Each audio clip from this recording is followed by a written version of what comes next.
How's it going? It is a new day, which means it is time for another video on the Explorer. Now, today's video is going to be nothing special. Out of all the things that you can do for your car maintenance-wise, this is easily one of the easiest things that you can do. It pretty much goes the same way for any vehicle, but it's often neglected. I will be changing out my engine air filter. Now, the air filter that I'll be putting in my 2008 Explorer with the 4.0 V6 is the FA1695 Motorcraft air filter. This is just an OEM part because it is Ford branded. But it's really cheap. It's $11 on Amazon, so I figured why not go OEM over some off-brand. This is actually the second air filter that I'm putting in this Explorer within the past year. The second half of this video, I'm going to be explaining why I'm doing that because I have a new story about the Explorer. Of course I do. Something's always going wrong in this car, but stay tuned for that. So for now, I'll get going on replacing it. Now what you're going to start with is the little hood latch right here. Just obviously pull that, pop your hood. Come around front, feel underneath, pull it up, and lift up your hood. Now in the box for the air filter, which I will put the link to in the description below, you have your air filter. It's wrapped in a plastic bag so no contaminants get inside of it. Pretty simple, nothing else inside the box. And then under the hood on the passenger side of the vehicle, you have your air box right here. Your filter is right inside of here. You're going to want to pop the little clip right here. That pops off. Same one over here.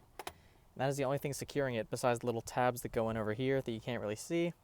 So you just kind of want to grab underneath. See, the whole thing will come up like that. And you can disconnect this if you want, but I'm not going to just for the sake of doing this easily. Just kind of pull it. You want to work the tabs out over here. Sort of grab underneath it here. It's kind of tough to get sometimes, but it does pop out. Trust me on that one. Bit more wiggling and I got it, but then you just want to kind of pull it up like this. Then you'll see your old air filter. Now with your old air filter, you just kind of want to grab it like that and take it out. And then you'll see the air intake down there. You can see I don't really see any leaves down there. I did earlier, so that's good that I don't now, but you'll see how oily this is because like I said, I do have a valve cover gasket leak.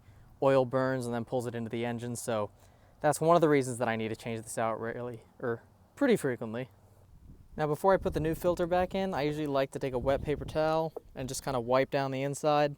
Because you can see that while it does do a good job, there's still usually a little bit of dirt in there, so just kind of wipe it down. I'll get out whatever I can. I'll put down the phone real quick, just scrub it out, and then make sure you dry it out because you don't want to pull water into your engine. Now I'm going to go back to my new filter. I'm going to take it out of the plastic. Just look how much cleaner that is compared to the old one. I'll get the old one and show you what it looks like right now. Yeah, just here's the old one. And then here's the new one. So you can see it was pretty much in need of replacement pretty badly. Now installation is pretty easy. There's the air box that I was telling you about where I took out the old filter. It's literally as simple as setting it in, making sure that the seams are all clean, and then closing the box back up. Now you want to make sure that your 3 tabs like before are all lined up inside of here. You can see that mine are. They're all locked in right there. And then you'll take your little clips that you took off earlier, put them down, stick them into the little slot right there, and just clip it down like that. And then same for the other side. Stick it in, clip it down. You can see if I grab it, the whole thing shakes, so it's secure. Go ahead and close the hood. And your last step is as simple as tossing this out. Start up the engine just to make sure everything's okay.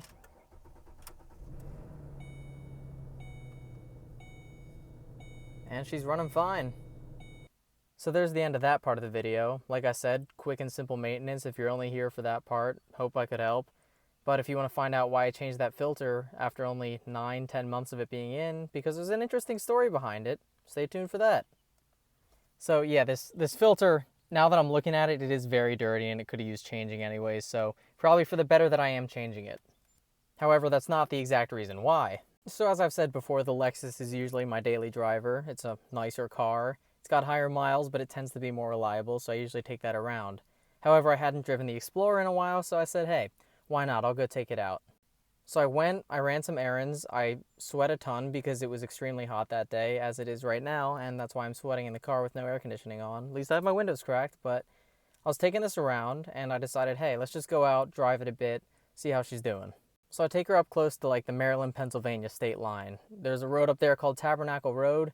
It's a long gravel road. It turns pavement towards the end, but it's got a stretch that runs right through a stream, which is always fun because I like to go through the water just because I can. I'm in a big truck SUV, so why not?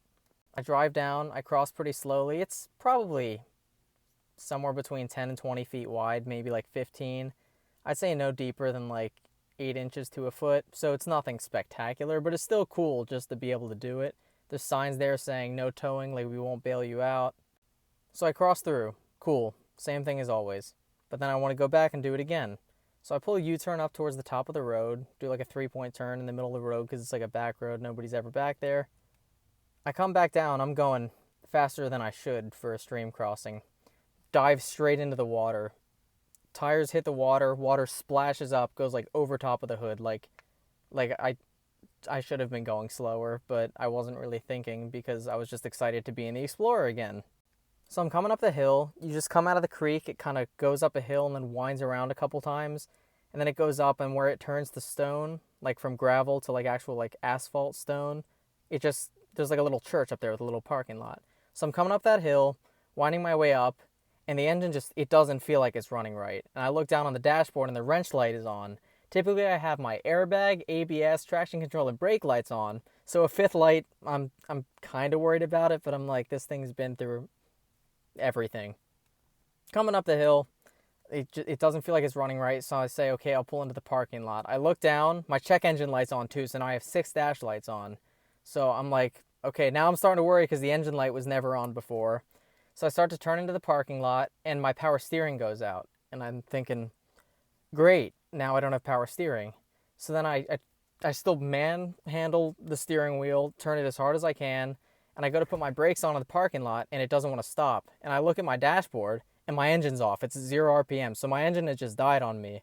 Which last time all my electronics died with it, but this time I thought, it's just the engine. I probably hydrolocked the engine. I pull into the parking lot. I call up a few of my buddies, and I said, you'll never believe this, because they've been saying I need to kill this car since, I guess, November of like 2018 when I crashed it. But they're all like, no way, you actually killed it? I said, I think I did, but I'm terrified. Like, this isn't how I wanted to do it. Now I'm going to have to call AAA and cause a huge scene. So I pop the hood, I look underneath, and there's water everywhere. And I'm thinking, I did it. I really did it. There's water on the battery. There's water on top of the engine block. It's a mess. And I'm thinking, I can't believe I just did that. So I had to get home still. I didn't want to call a tow truck if I didn't have to. If the engine could make it, I wanted to make it. So I turned it on. It eventually started revving a little bit consistently. So I just had to keep hitting the gas pedal, just tapping it every few seconds just to keep it like bouncing in the RPM range. Put it into reverse, backed out of the parking lot, put it into drive, drove. As soon as I pull up to a stop sign or a red light, throw it into neutral and just keep revving it while I was using my left foot to brake. And then as soon as I could go, I would just throw it into drive and start going again. Did that the entire drive home. I made it home, and by the time I made it home, it was running more normal than before. Mind you, I still had 6 dash lights on, which was terrifying to see, but it wasn't blinking, so I was thinking, I guess it's not misfiring. So yeah, made it all the way home. It made it because this car is a tank. It's a trooper. It has been so far, at least. So make it home, run inside, get my code reader, start up the engine. Starts up just fine, but the wrench light is gone. The check engine light is still there, so I'm like, kind of a win, but the check engine light's kind of the one that I'm more worried about. So I grab my code reader, I hook it up, it says P061B-FF, that's what the code was. And so I look up what that means. Something like internal torque calculation performance module, something like that. So I look it up, and everybody says, yeah, when I needed a new air filter, that's what came up, and I replaced it and it ran just fine. Now, when I was in the parking lot freaking out that I just killed my car, I did check the airbox, and it was completely dry, so I figured, hey, we're probably fine there. But there was a ton of dust in there, and that might have kicked up from the gravel road. But anyways, I said, hey, I'm not driving this car until I get a new air filter. So I put in the new air filter, I tried driving it around, and it has been fine since. I haven't had a single other light come on. It's been driving like it did before. So I really thought I did a number on this thing. It seems like I got lucky and missed the bullet there, so very thankful for that. So yeah, there's the story of how I almost killed the Explorer for the probably like 15th time. I mean, this thing it's had a lot of close calls. It scared me a few times, but she just keeps on kicking. Anyways, that's all that I have for this video. I just figured I'd do that quick little maintenance and then tell the story, because I put some videos on Snapchat. I'll add those at the end of this. But everyone was saying, yo, you got to put that on YouTube. So it's on YouTube now. Like I said, though, easy maintenance, quick story. So just figured I'd give you guys something interesting since I don't have a ton of content to upload right now. Summer's coming up, though. I'm like midway through finals week and it's kicking my butt, but we're getting there. We're pushing through. So yeah, as you probably noticed, I'm wearing my earbuds right now because they got a little microphone right here, and I just need a better audio than what my phone will get. I'm working on getting maybe a better microphone and tripod or something. I'm going to see how my paychecks are looking and whatnot, and then invest accordingly. But for now, I'm hoping that I can get my videos just a bit more like higher quality, you know. At least editing's probably going to stay the same, at least get like a better microphone, probably continue to use the same camera. I'm recording some other stuff on my GoPro. I'm not going to say what that is yet, but hopefully that'll be up within the next few weeks, maybe months, something like that. So yeah, that's going to be it for this. Thanks for watching. Thanks for checking out the channel if you're new to this. And yeah, see ya. I don't know if you can see it, but there's a good bit of either steam or smoke coming out of there right now, so I think I sent her a little too hard, boys. She might finally be done. We might have just hit the end of the Explorer era. Yeah, I don't know if you can see it. There's a good bit coming out. Hit the water a bit too hard. There's a lot of water in the engine bay, and if it's in the filter, well, dripping some water down there, but I'm gonna hope that God will help me on this one. I need this to make it the 30-minute drive back home. It's never started that. Oh no. Oh no. Oh.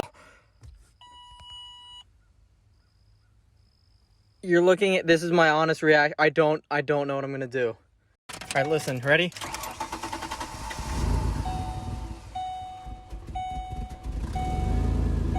She started. Do you hear that? Dude, she's running rough. 100% chance it is misfiring right now. Dude, holy crap. No, no! Come on. Come on.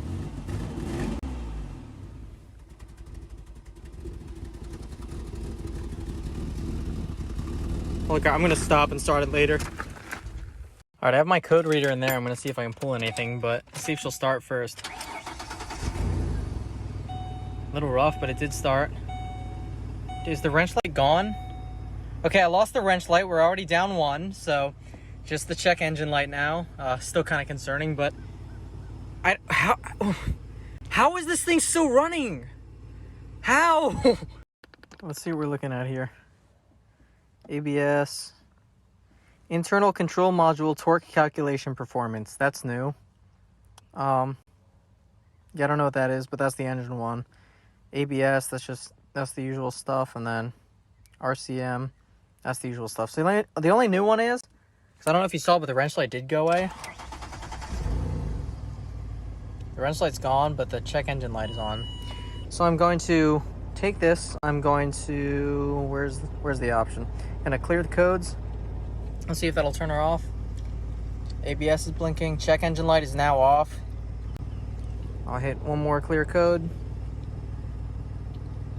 And there we go. So we'll see if the check engine light comes back on. But yeah, that'll be the end of this series of videos where I almost destroyed my car again. Hope you enjoyed that, because I didn't. It was quite terrifying actually, but yeah, thanks for watching. One more thing, I looked up what could be causing this, and it said something about an air filter. I did check my air filter. It's pretty clogged up, even though it's been less than a year since I changed it. But I'm gonna buy a new one because I don't want this thing to die. Keep running, buddy.